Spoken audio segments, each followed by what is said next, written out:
Open quote. In the heart of West Africa, where the spirit of resistance beats louder than the roar of any crowd, a new monument has risen from the red soil of Burkina Faso. Not just a stadium, but a fortress of hope, pride, and revolution. They call it the Ibrahim Traoré Stadium. Close quote. The air in Ouagadougou carries a different energy now.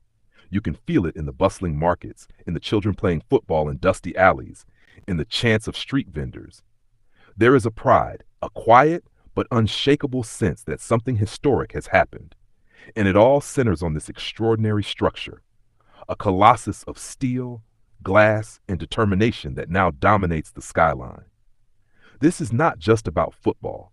This is about a leader who dared to dream, a people who refuse to be broken, and a nation that has decided its destiny will no longer be written in the capitals of distant lands, but in the streets and stadiums of its own cities. Why would a nation invest millions into a stadium at a time when the world economy is unstable?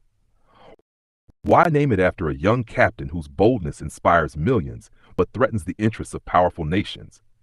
Why now and why here? To understand, we must go back to where it began. It started as a whisper, an idea spoken late one evening behind closed doors. In those meetings sat a small circle, architects with vision, ministers with conviction, and a soldier turned leader with a determination carved from the trials of war. Captain Ibrahim Traoré did not speak of building just a stadium. He spoke of building a landmark that would stand long after his time, a place that would be a rallying point for every Burkinabe, no matter their tribe, religion, or political leaning. Many dismissed it as impossible. The economy is too weak, they said. We have more urgent priorities. And perhaps they were right. In a nation facing security challenges and economic pressures, such an ambitious project seemed like a luxury. But Traoré saw something others didn't. He saw that symbols matter. He knew that in times of struggle, a nation needs more than bread. It needs dreams. Instead of looking outward for foreign investment that would come with strings attached, the government turned inward. Local industries were mobilized. The steel came from regional suppliers. The workforce was drawn from the towns and villages of Burkina Faso. For some, it was the first formal job they'd ever held. In a world where African ambitions are too often dependent on foreign powers, this one would be crafted entirely by Burkinabe hands. The decision to name it after Ibrahim Traoré came later, but it made perfect sense. His name already carried weight far beyond the borders of Burkina Faso. This was the young captain who stood up to colonial legacies, who challenged the dictates of ECOWAS, who spoke of sovereignty in rooms where most leaders chose silence. To his supporters, he is a symbol of a new African generation, fearless, unapologetic, and unwilling to bow. By giving the stadium his name, Burkina Faso wasn't just honoring a leader. It was sending a message to the world. We recognize our heroes while they are still alive to see it. We will write our own history, and we will do it in stone and steel. From the sky, the Ibrahim Traoré Stadium resembles a soaring eagle, its wings outstretched as if ready to take flight. The colors of the Burkinabe flag, red, green, and gold, are woven into the design itself. The pitch meets the highest FIFA standards, and the stands can hold over 40,000 roaring fans. The main entrance is carved with the national motto, La patrie ou la mort, nous vaincrons. The fatherland or death, we shall overcome. This was no ordinary architectural project. Every detail carried meaning. The roof was engineered to collect rainwater, storing it in an underground system that would supply the facility year-round, a statement of self-reliance and environmental care. Murals along the walls tell the story of Burkina Faso's struggle for independence, its revolutions, and its heroes, from Thomas Sankara to the modern day. But the road to completion was not smooth. Sanctions loomed. Prices of building materials skyrocketed. There were shortages of steel and cement. Skilled engineers were in short supply.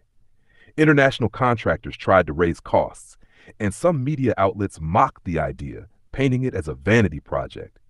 Yet the Burkinabe spirit proved unbreakable. Local engineers innovated, finding cheaper and more efficient methods. Young apprentices learned quickly, mastering skills in months that normally take years. Farmers from nearby villages brought food to the workers without asking for payment. Traders donated supplies.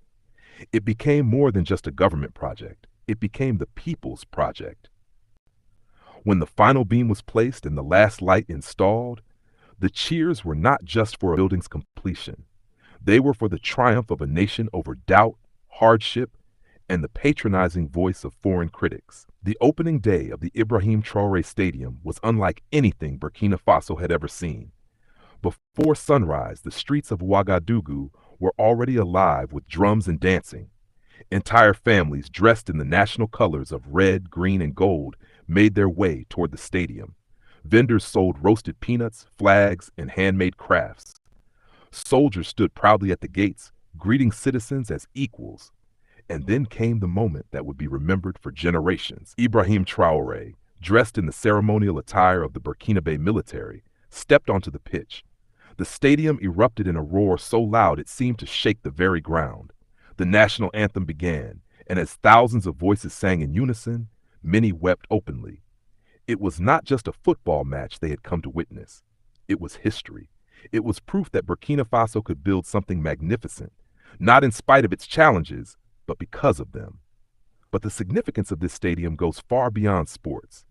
It is a message to the entire African continent. We are capable of building our own future. We can celebrate our heroes, construct our monuments, and inspire our people without waiting for foreign aid or approval. Already, other African nations are watching closely.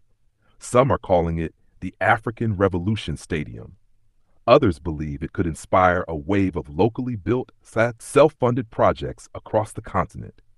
The future of the Ibrahim Traoré Stadium is already taking shape. International matches will be hosted here. Pan-African cultural festivals are being planned. Youth training camps will give a new generation of footballers the tools they need to succeed.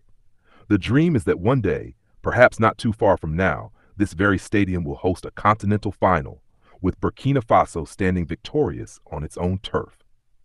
For the young boy in Bobo Dioulasso kicking a worn-out ball between two rocks, for the girl in Kaya who dreams of being the next great African football star, this stadium is proof that dreams can be built. It stands as a promise to every Burkinabe child.